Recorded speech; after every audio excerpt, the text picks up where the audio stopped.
छोड़ ऐसे, छोड़ दो मुझे, छोड़ दो मुझे, नहीं मोहित, छोड़ दो मोहित, छोड़ दो मुझे, छोड़।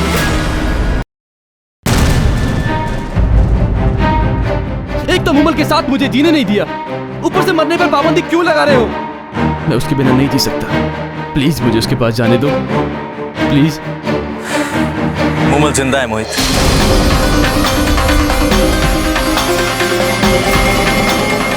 आप सच कह रहे हैं? तो फिर ये सब? मैं देखना चाहता था मोहित कि तुम मुमल से कितना प्यार करते हो। तो आपने क्या देखा? यही कि तुम मुमल को बहुत खुश रखोगे।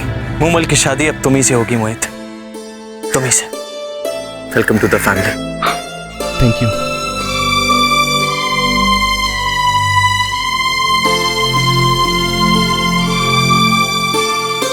अब मैं घर जाकर तुम दोनों के बारे में सबसे बात करूंगा। आज मैं बहुत खुश हूँ कि मैंने मुमल के परिवार से एक और इंसान का दिल जीत लिया। एक और मतलब?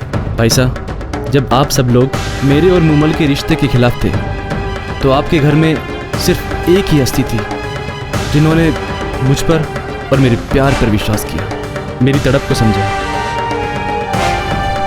और वो है आपकी पहली पत्नी रुक्मी।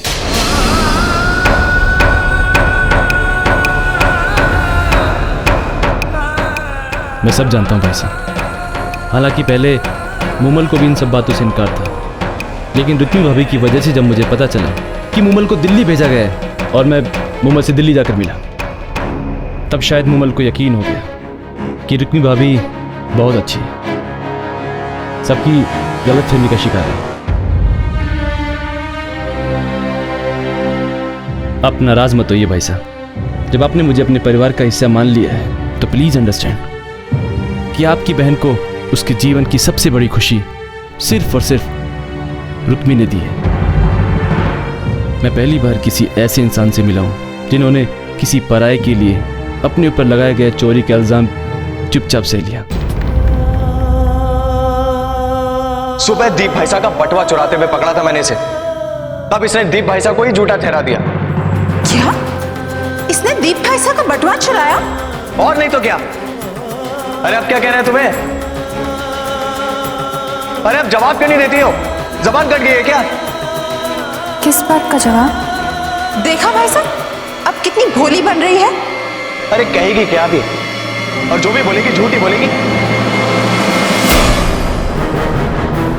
तुम ये सब कैसे जानते हो मोहित? मैं वही था भाई साहब, उसी कमरे में छुपकर मुमल से मिलने आया था, और सिर्फ मुझे बचाने के लिए रुक्मी भाभी ने सब कुछ चुपचाप सहन कर लिया, जबकि वो मुझे जानती तक नहीं थी। मैं उनका ये एहसान कभी नहीं भुला पाऊंगा।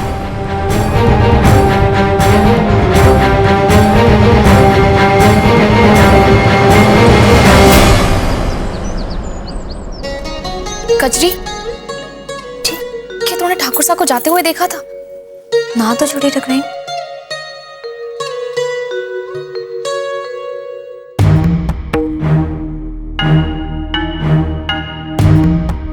ठाकुर साहब, क्या हो गया? कटे गए थे आप? अचानक कोई जरूरी काम आ गया क्या? कजरी, जी हुकुम। रुक्मी कहाँ है? हवेली में तो ना है, सुबह से पता नहीं कटे चली गई है जीजी। अच्छा एक काम करो, दादी सर के कमरे में जाके देखो कि वो वहां है कि नहीं।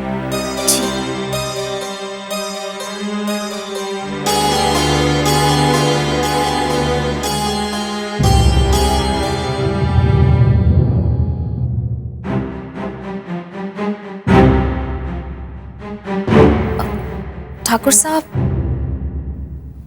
क्या हुआ?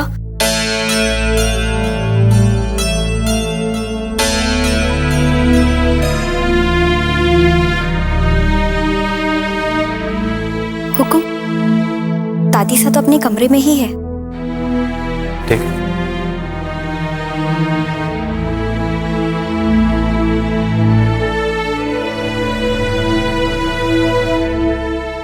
माताजी महाराज, ठाकुर सर ने हमारी किसी भी बात का कोई जवाब ना दी, और आते ही वो जीजी के बारे में पूछने लगे। ना कोई बात तो जरूर है। वो परेशान भी लग रहे थे। जाने इस बार जीजी से क्या गलती हो गई।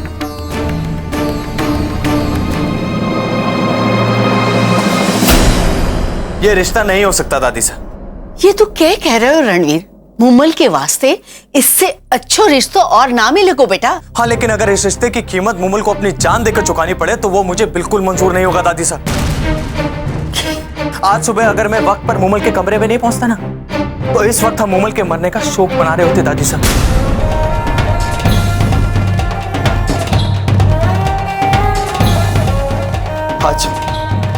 आज मुमल को खोने के डर ने मेरी आंखें खोल दी हैं दादी साहब। हम अपनी जिद के खातिर मुमल की जिंदगी बर्बाद नहीं कर सकते। वो दोनों एक दूसरे से बहुत प्यार करते हैं और अब मैंने फैसला कर लिया, मुमल और मोहित की शादी में मैं उनका साथ दूंगा। तो क्या तुम मोहित से भी मिले थे? हाँ दादी साहब, और उससे मिलने के बाद मुझे इस बात का एहसास हुआ कि हम लोग सिर्फ कुंडलियों के गुण और दोष में ही उलझे रह गए। उस लड़के की अच्छाइयों को तो हम देख ही नहीं पाए। वो लड़का बहुत अच्छा है दादी साहब, मुमल से बहुत प्यार करता है और उसे बहुत खुश रखेगा। और मुमल की खुशियों से ज्यादा मेरे लिए और कोई चीज मायने नहीं रखती। मुमल की खुशी से बढ़कर मारे वास्ते भी और कुछ ना है, पर खुशी पाने के वास्ते हम छोरी से अग्नि परीक्षा तो ना करवा सके है ना? दादी साहब, मैंने माना कि मुमल की कुंडली नहीं मिल रही, लेकिन इसका कोई ना कोई उपाय तो जरूर होगा ना। मतलब कोई तरीका जिससे कुंडली का ये दोष निकाला जा सके। आप बस एक बार पंडित साहब से बात तो करके देखिए। पर रणवीर दादी साहब, मैंने फैसला कर लिया है। अब चाहे इस मामले में मेरा कोई साथ दे या ना दे, मैं मुमल और मोहित की शादी करवा कर रहूंगा। अब आपको फैसला लेना है कि आप उनको आशीर्वाद देना चाहती हैं या नहीं।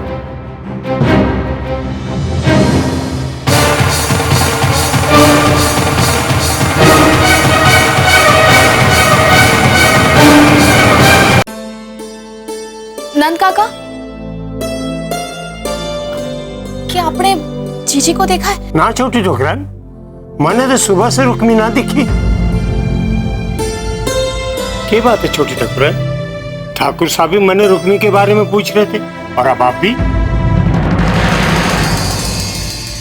ठाकुर साहब भी आपको जीजी के बारे में पूछ रहे थे? कब? अभी जब वो मासा के कमरे से निकल रहे थे। मैं छत पर जाकर देखूं हूँ, शायद रुक्मी अचार सुखा रही होगी। जी आप जीजी से मिलो तो उससे कहना कि मारे को तुरंत आकर मिले। जी।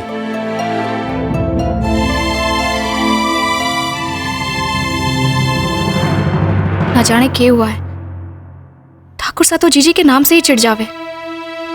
जीजी की गलती ना हो तो भी उन्हीं को डांट देवे। और आज तो वो कुछ ज्यादा ही परेशान लगे। इससे पहले कि जीजी का ठाकुर साहब से सामना हो, हमारे को उनसे बात करनी होगी।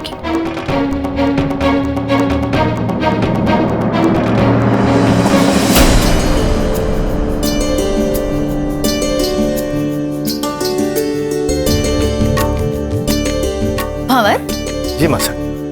रघुवीर सिंह जी के यहाँ से कोई खबर आई? अभी कहाँ मासा, पंडित जी भी आज के दिन वास्ते रुके थे।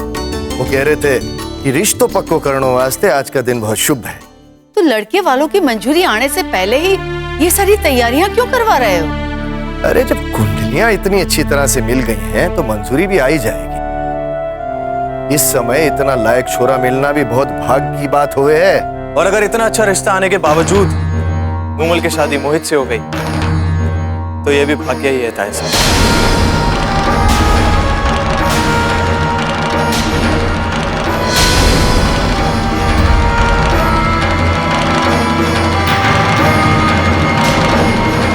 मोहित सिंह के नाम के साथ मुमल का नाम कभी मत जोड़ना रखिए। नहीं ताया साहब, मुमल की अगर शादी होगी तो सिर्फ कुंवर मोहित सिंह से। रणवीर, होश में तो है तू? कल तक जिस मोहित सिंह को मारने वास्ते थारी तलवार उतावली हो रही थी, आज उसी से रिश्ता जोड़ने की बात कर रहे तू। कुछ ही घंटों में अब ये बदल गए कि आज मूमल के वास्ते हमारे को यही रिश्ता साझे है। हाँ ताया सर, क्योंकि अब मुझे सच्चाई का पता चल चुका है। ये सच्चाई कि मोहित एक बहुत ही अच्छा लड़का है और हमारी मूमल के लायक भी है, लेकिन हम सब अपनी जिद में उसके अंदर सिर्फ दोष ही ढूंढते रहे। ताया सर, सबसे बड़ी बात यह है कि ये दोनों एक दूसरे से बहुत प्यार करते हैं। इसी प्रेम के जोर ने थारा जीवन बर्बाद कर दियो तो भूल गयो के? नहीं ताया सर, और इसीलिए समझ सकता हूं कि इंसान की जिंदगी में प्यार की क्या अहमियत होती है। अगर इंसान को उसका प्यार ना मिले तो वो जिंदगी भर खुश नहीं रह पाता। और मेरे लिए सबसे जरूरी इस वक्त मूमल की खुशियां हैं और कुछ नहीं। मासा की खुशी भी ना।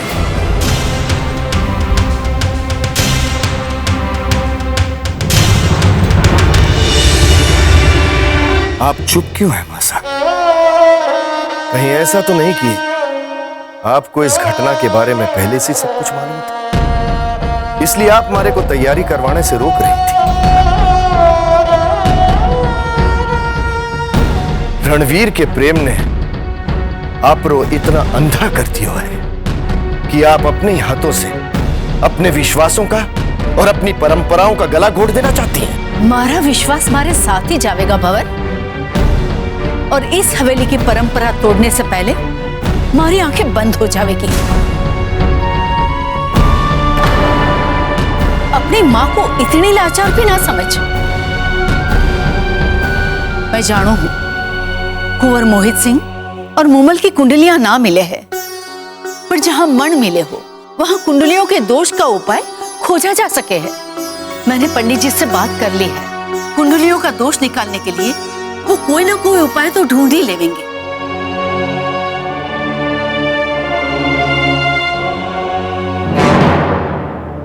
ना हमारा विश्वास टूटेगा और ना ही इस हवेली की परंपरा। और मूमल को भी वो खुशियां मिल जाएंगी जिसकी वो हकदार है।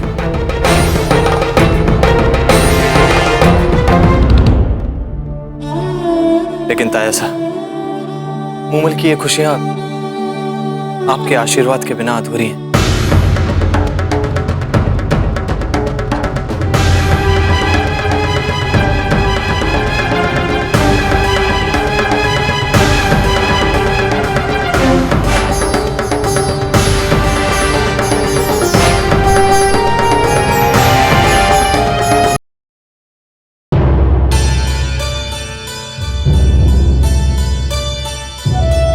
जीजी ऊपर छत पर भी ना है। इस तरह अचानक मारे को भी बिना बताए कट्ठे चली गई होंगी।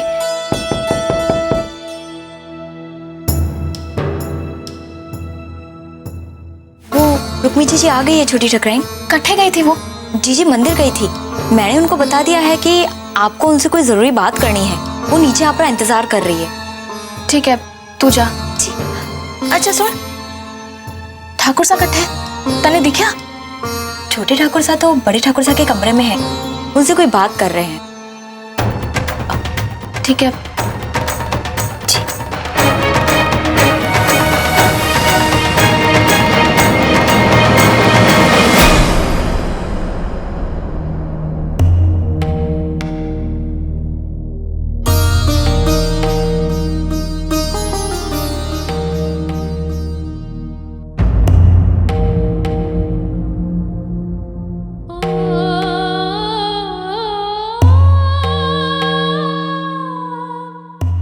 रुक जाओ रुक्मी।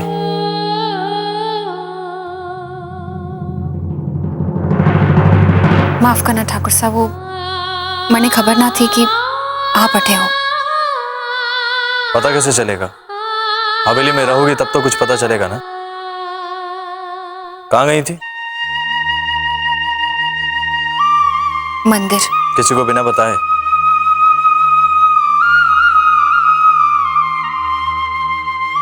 माँ कहती है कि छुपकर मांगी हुई कामना पूरी होवे है। कामना? कैसी कामना? मैं मूमल वास्ते कामना करने गई थी।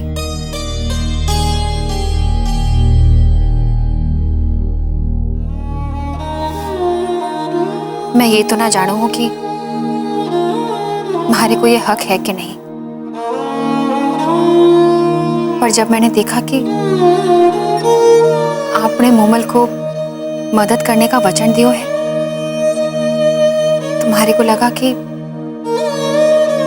आपका वचन पूरा हो, उसके वास्ते मैं भी कुछ करूं।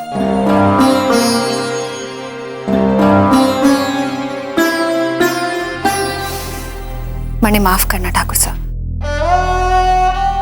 आप लोग कुछ चाहिए होवेगा तो मैं कचरी को भेज देती थी। मुझे तुमसे कुछ बात करनी है रुक्मी।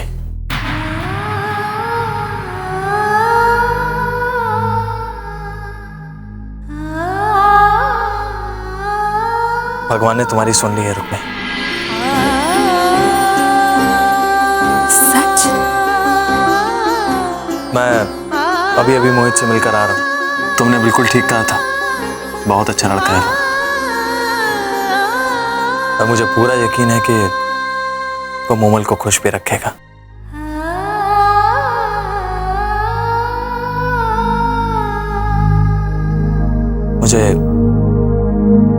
मुझे माफ कर दो रुक्मी।